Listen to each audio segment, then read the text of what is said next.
নমস্কার বন্ধুরা, শুভ সকাল। কেমন আছো সবাই? আশা করছি ভালো আছো, আর আমিও বেশ ভালো আছি। আমার এন্টারটেনমেন্ট অ্যান্ড কুকিং চ্যানেলে তোমাদেরকে আবারও অনেক অনেক স্বাগত জানিয়ে আমি আজকে আবারও হাজির হয়ে গেছি নতুন একটা রেসিপির সাথে। তো আশা করছি ভীষণ ভালো লাগবে। যারা আমার চ্যানেলে নতুন আছো তারা প্লিজ সাবস্ক্রাইব করে নাও। যারা পুরনো আছো পুরো ভিডিও দেখো, ভালো লাগলে অবশ্যই লাইক করো, বেশি বেশি করে শেয়ার করো, আর কমেন্টে জানাও কেমন লাগছে আমার রেসিপিগুলো। তো চলো, আজকের আমার যে স্পেশাল রেসিপি সেটা হচ্ছে সাবুদানার খিচুড়ি। সাগুদানাও বলে অনেকে, সাবুদানাও বলে অনেকে, এবং সবাইকে জানাই শুভ বিজয়া, অনেক অনেক প্রীতি ও শুভেচ্ছা।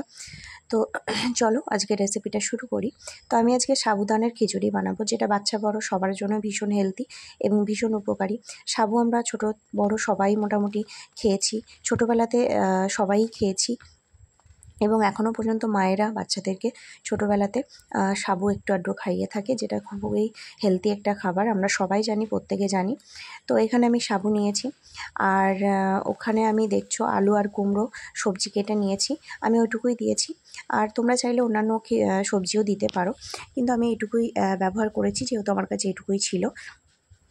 তারপরে এই যে সাবুটা একটা জায়গায় ঢেলে নিচ্ছি, পরিমাণ মতো ঢেলে নিচ্ছি। ঢেলে নেওয়ার পরে এটাকে কি করব, সামান্য জল দেবো, জল দিয়ে ভালো করে ধুয়ে নেবো। ধুয়ে নেওয়ার পরে এটাকে একটু ভিজিয়ে রেখে দেবো। তো সাবু কতটা হেলদি বা কতটা উপকারী সেটা আমরা প্রত্যেকেই জানি, আমাদের কারোরই অজানা নেই।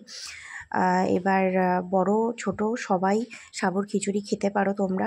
যাদের একটু পেটের প্রবলেম হচ্ছে বা যাদের একটু জ্বর জ্বর ভাব হচ্ছে, এই সিজন চেঞ্জিং টাইমটাতে তোমরা মুখে হয়তো একদমই রুচি নেই, তো সেই ক্ষেত্রে তোমরা একটু সাবুদানার খিচুড়ি করে একবার খেয়ে দেখতে পারো, খুবই ভালো লাগবে। আর তোমরা সকালে বা দুপুরে বা সন্ধ্যে যখন খুশি তোমরা একটু খেতে পারো, আর এটা পেটের প্রবলেমসটাকে খুবই সুন্দরভাবে হ্যান্ডেল করে। তো এখানে আমি জল দিয়ে দিয়েছি, এবার এটাকে খুব ভালো করে ধুয়ে নিচ্ছি। ধুয়ে নিয়ে প্রথমে জলটা ফেলে দেব, তারপরে এই সাবুটাকে আমি ভিজিয়ে রেখে দিলাম। আর এখানে আমি আপাতত নিয়ে নিচ্ছি মুগ মসুর ডাল। মুগ মসুর ডাল দিয়ে আমি আজকে সাবুদানার খিচুড়িটা করব। এখানে আর আজকে অন্য কিছু আমি ডাল ব্যবহার করছি না, তবে তোমরা যদি মটর ডাল বা ছোলার ডাল একটু দিয়ে থাকো, বা এরির ডাল, যে কোনো ডাল তোমরা ব্যবহার করতেও পারো যাদের কাছে মুগ মসুর ডাল নেই, কিংবা মুগ মসুর ডালের সাথেও তোমরা অন্যান্য ডালও একটু আধটু অ্যাড করে দিতে পারো, তাহলে খিচুড়িটার স্বাদটা সুন্দর আসে। তো চলো, ডালটাকে এবার ধুয়ে টুয়ে আমি রেখে দিয়েছি, আর এবার আমি গ্যাসে চাপিয়ে দিয়েছি কড়াই, আর এবার আমি রান্নাটা শুরু করব।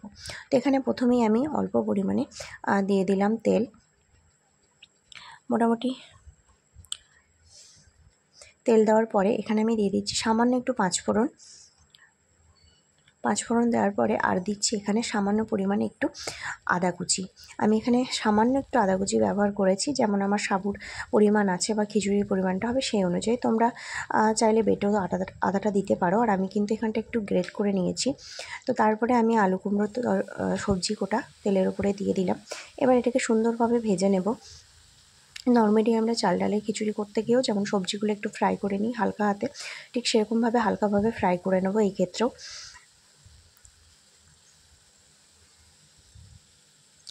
এরপরে এর মধ্যে আমি দিয়ে দিচ্ছি সামান্য পরিমাণে নুন আর হলুদ। তো নুন আর হলুদ দিয়ে এটাকে আরেকটু ভালো করে নেড়ে চেড়ে নেব।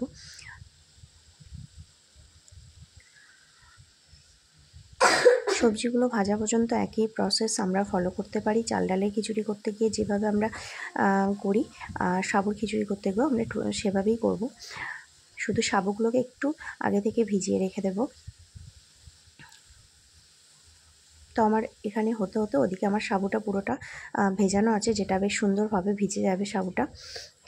আর এদিকে সবজি কোটা আমার ভাজা হয়ে গেছে। এরপর আমি মুগ মসুর ডালটা এর মধ্যে দিয়ে দিলাম, দিয়ে এটাকেও একটু সবজির সাথে নেড়ে চেড়ে নেব। জলটা একটু শুকিয়ে নেব। জলটা একটু টেনে এলে এর মধ্যে আমি দিয়ে দেবো পরিমাণ মতো জল।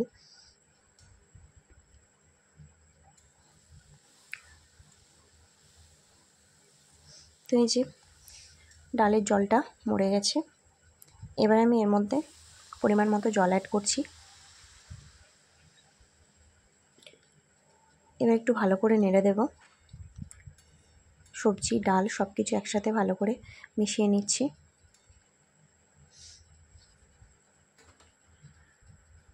তো এদিকে এটা ফুটতে থাকুক আর এদিকে আমি এই যে তোমাদেরকে দেখাই সাবুটা।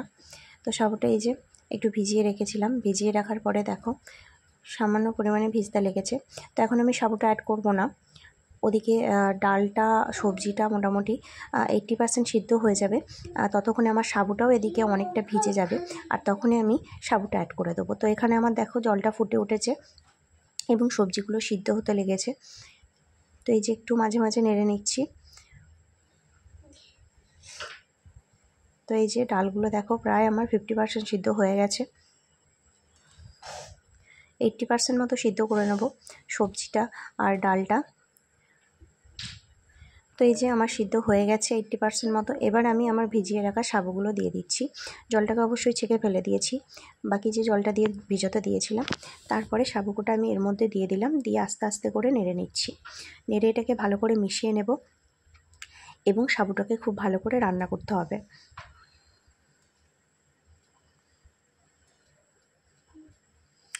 এমন কিছু উপকরণ লাগবে না বিশাল কিছু, একদম হালকা কিছু উপকরণ দিয়ে সাবুর খিচুড়ি, সুস্বাদু একটা খিচুড়ি তোমরা রেডি করতে পারো।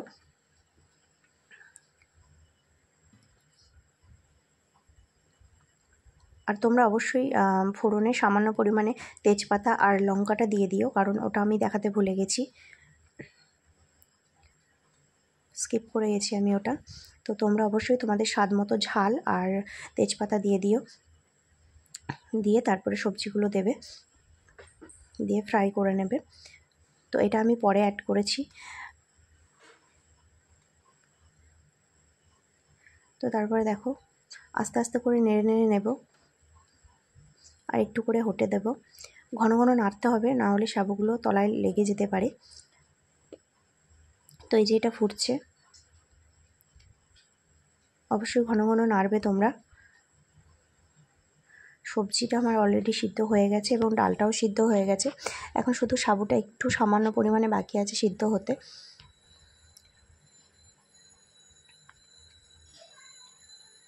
এই যে সাদা সাদা দেখতে পাচ্ছ, সাবুটা প্রায় নরম হয়ে এসছে, গলে আসছে।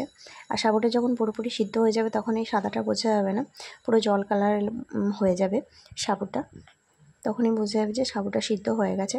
আর সিদ্ধ হয়ে গেলে তোমরা অলরেডি বুঝতে পারবে। এই সাবু ছোটোবেলাতে মারা খাওয়াতো, যেটা একটু মিষ্টি দিয়ে জল দিয়ে সিদ্ধ করে বাচ্চাদেরকে খাওয়াতো। এখনও পর্যন্ত অনেকেই খাওয়ান, অনেক বাচ্চাদেরকে খাওয়ানো হয়। তো এই যে দেখো সিদ্ধ হয়ে গেছে পুরোটা, এবং খুব সুন্দরভাবে তোমরা বুঝতে পারছো যে সাবুটা সিদ্ধ হয়ে গেছে এবং সাবুর খিচুড়িটাও রেডি হয়ে গেছে। ভীষণ টেস্টি, ভীষণ হেলদি, বাচ্চা বড় সবার জন্য। তো এই যে দেখো সাবুটাকে দেখাচ্ছি ঠিক কেমন কালারটা চেঞ্জ হয়ে গেছে সাদা থেকে, ঠিক এরকমই হবে জিনিসটা। বাচ্চা বড় সবার জন্য ভীষণ হেলদি একটা খাবার। আর এই সিজন চেঞ্জিং টাইমে মাঝে মাঝে তোমরা সাবুর খিচুড়ি করে খেতে পারো, খুবই ভালো লাগবে খেতে। তো চলো আজকের মতো টাটা, ফিরে আসবো নতুন রেসিপির সাথে।